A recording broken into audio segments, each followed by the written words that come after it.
Aprendizado de máquina. Você sabe o que é? À primeira vista pode parecer coisa do futuro, mas na verdade esse tema existe há algum tempo.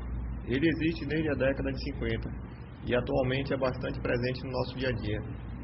Sempre nos perguntamos se poderíamos ensinar máquinas a aprender e pensar como os humanos e quais impactos isso poderia trazer à humanidade. Inclusive esse tema é bastante abordado em filmes de Hollywood. Ainda não fizemos máquinas que possam pensar como os humanos, mas já podemos ensiná-las a executar atividades específicas, possibilitando máquinas a analisar informações e tomar decisões de acordo com os dados coletados. O aprendizado de máquina é uma abordagem do tema inteligência artificial e, para que possa ser utilizado de forma ampla, necessita de grandes quantidades de dados. Isso porque o seu funcionamento utiliza algoritmos baseados na análise desses dados. Como já dito, esses algoritmos já existem há algum tempo, mas eles haviam sido criados em uma época em que as mídias físicas dominavam o mercado. Com o passar do tempo, a internet se popularizou e as mídias que antes eram comuns foram caindo em desuso, dando lugar às mídias digitais. Como hoje consumimos grande quantidade de dados e a maioria deles são digitais, o aprendizado de máquina é bastante utilizado na nossa vida e muitas vezes nem nos damos conta disso. De acordo com o americano pioneiro na área de aprendizado de máquina e inteligência artificial, Arthur Samuel, o aprendizado de máquina é um campo de estudo que dá aos computadores a capacidade de aprender, sem ser explicitamente programados, possibilitando o aperfeiçoamento de suas tarefas. Mas onde exatamente eles são usados? Usamos o aprendizado de máquinas em tarefas simples e também complexas. Um exemplo comum de aprendizado é o serviço de anti-spam dos e-mails. Imagine se você tivesse que criar regras para todo e-mail spam que recebesse. Seriam muitas regras, o que tornaria o trabalho dispendioso. Os e-mails de spam tendem a seguir padrões que são detectados pelo filtro de anti-spam, mas nem sempre os e-mails são barrados pelo filtro, e nesses casos o usuário poderá sinalizá-los como spam. Quando isso acontece, o filtro irá analisar padrões nesses e-mails e aprenderá novos padrões. Esse é um exemplo simples de uma ferramenta que está no nosso cotidiano. Porém, existe uma infinidade de outras aplicações que utilizam o aprendizado de máquina, como por exemplo, previsão do tempo, motores de buscas, sistemas de recomendações de produtos em e-commerce, reconhecimento de voz, reconhecimento de face, entre outros. Existem alguns tipos de aprendizado. Aprendizado supervisionado. Neste tipo de aprendizagem, alguém deve ensinar alguns parâmetros à máquina, indicando qual comportamento ela deve adotar em determinadas situações. Por exemplo, imagine que você queira atribuir classificação de confiável e não confiável a sites de vendas pela internet.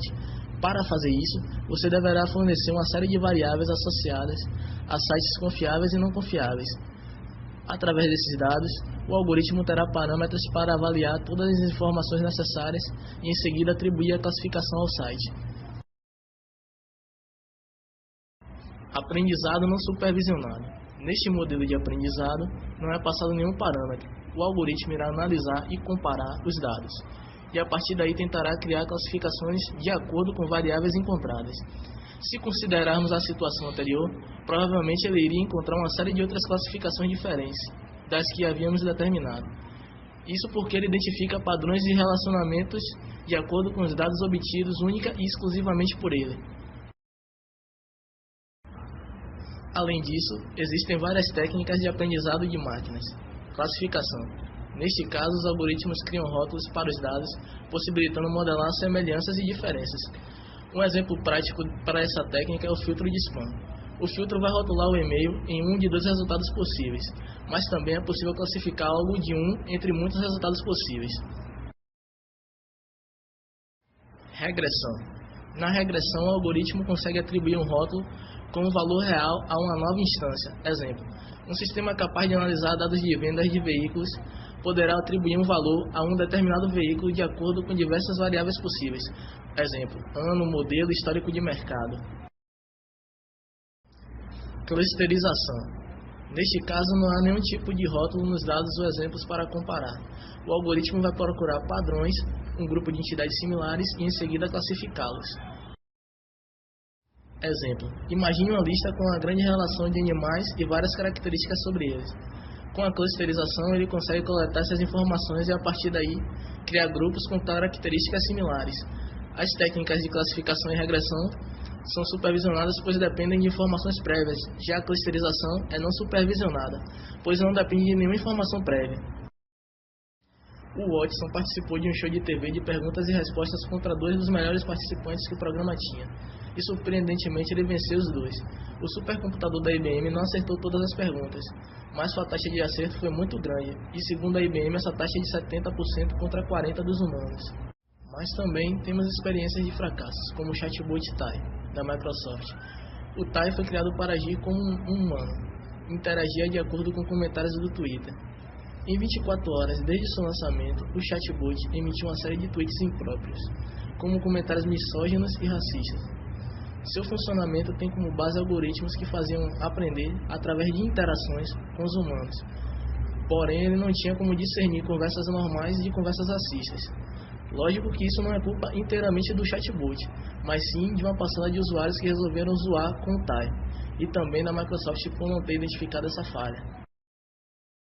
Essa experiência serve para mostrar que, mesmo tendo casos de grande sucesso como o Watson, ainda temos um longo caminho para que as máquinas possam pensar como humanos, e também nos fazem refletir nas implicações que isso pode causar.